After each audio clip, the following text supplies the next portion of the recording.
Hello, welcome back in a new episode of the Game of Life show of one of the random talk, where today we are tackling a new subject, random on top of my head, as always in the random talks.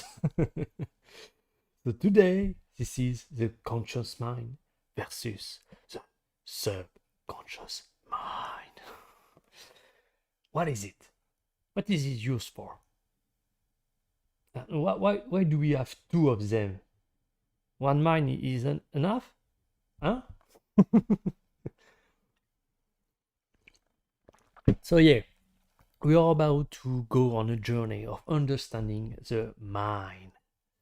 So forget everything you think you know about the conscious mind and the subconscious mind. We are going to lay down everything and in a way I think you never heard before. So let's dive right into it. So on a practical level, how are we built?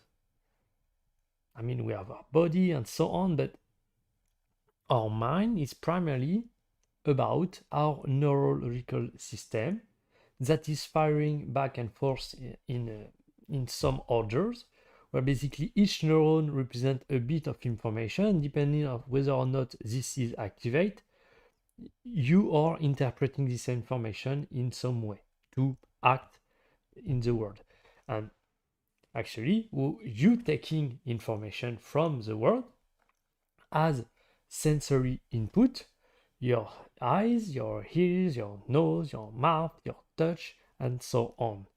So all of these things create an input of information that then is transit toward your brain and every cell, every neuron of your body in order to interpret it and take decision to act in the real world and so on.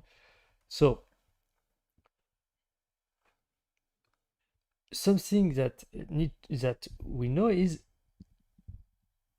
the fact that there is our sensories, our sensor, the eyes and so on, have a limited amount of bandpass.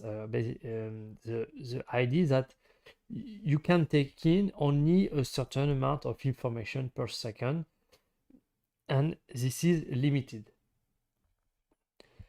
Then, once this information gets through your brain and you're processing it, you can use every single neuron that you have at your disposition to process it.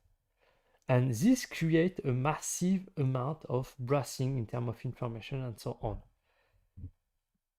Then, what happens is you may have so the signal, the data that is coming through your neural system may come back toward your sensory.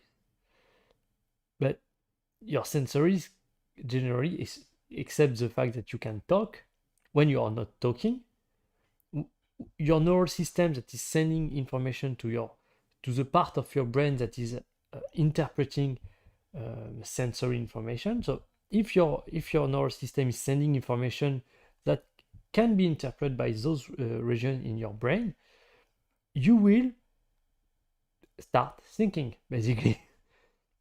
You will become aware of something, and this something will be interpreted as your conscious mind, where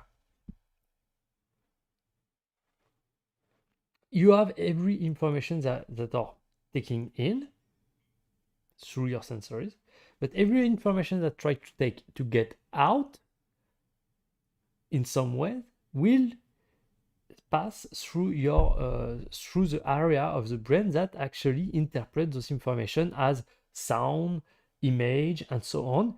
And this is what you are aware of.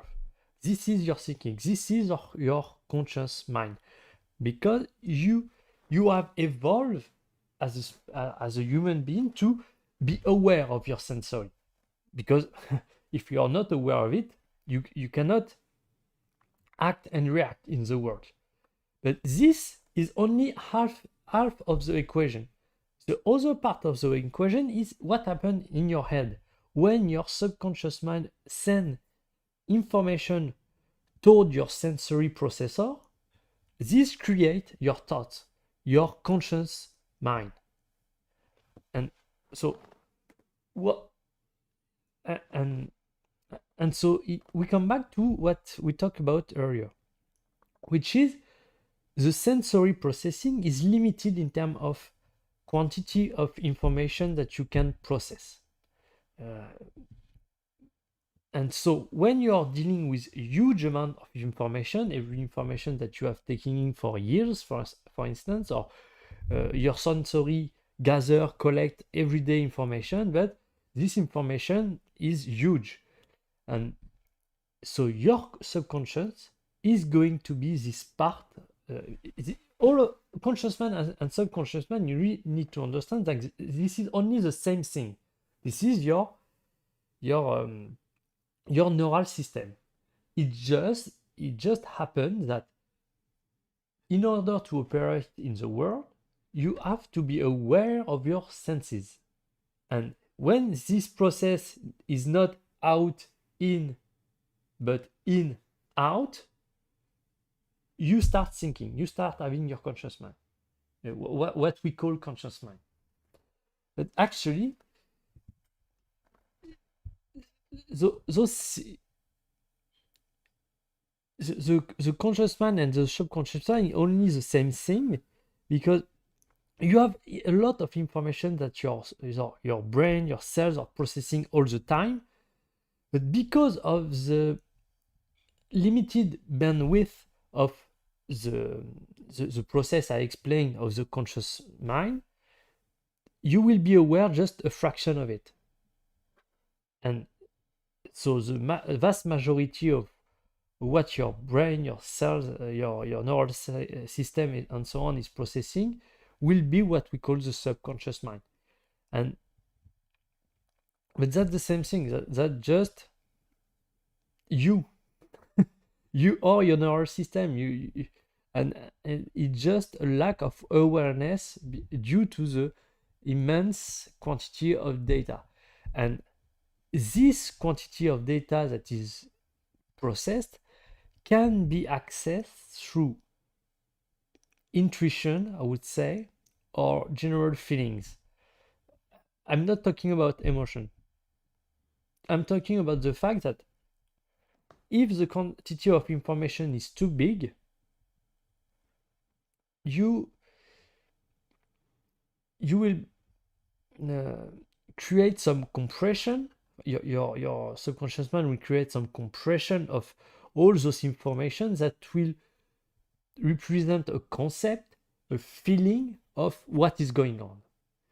And as you go through life, you will interpret in sync with your conscious mind and your subconscious mind to understand what those feelings or intuition are about. But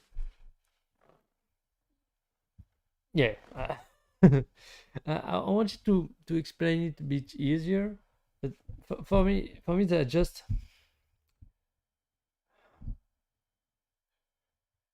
just come down to the fact that true consciousness is not about the conscious mind or the subconscious mind. Yes, so true consciousness is beyond that. Subconscious mind and conscious mind is just about the information you're taking and how you process it. And when this information came back in some form, you interpret it with those sensors in your brain, which create your mind. Not your mind, your thoughts, basically. But those thoughts are not you. This is just the result of your subconscious processing, and which happened to make you aware of what this processing is about. And really, this is about something that is a bit broader than that, which is about the non-attachment of your feeling of yourself.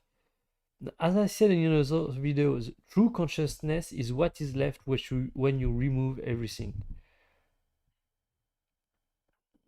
Yeah, I don't know where I'm going. But yeah, maybe that's enough for today. I don't know. But yeah, conscious mind, subconscious mind. I think we got a good enough picture, and yeah, consciousness is what is left when you remove everything. And so your identity is not linked to your mind, to your subconscious or conscious mind. This is something that is without that. Interesting. I feel like a philosopher tonight. Whatever. So, thank you for watching. Subscribe, like the video, and see you next time.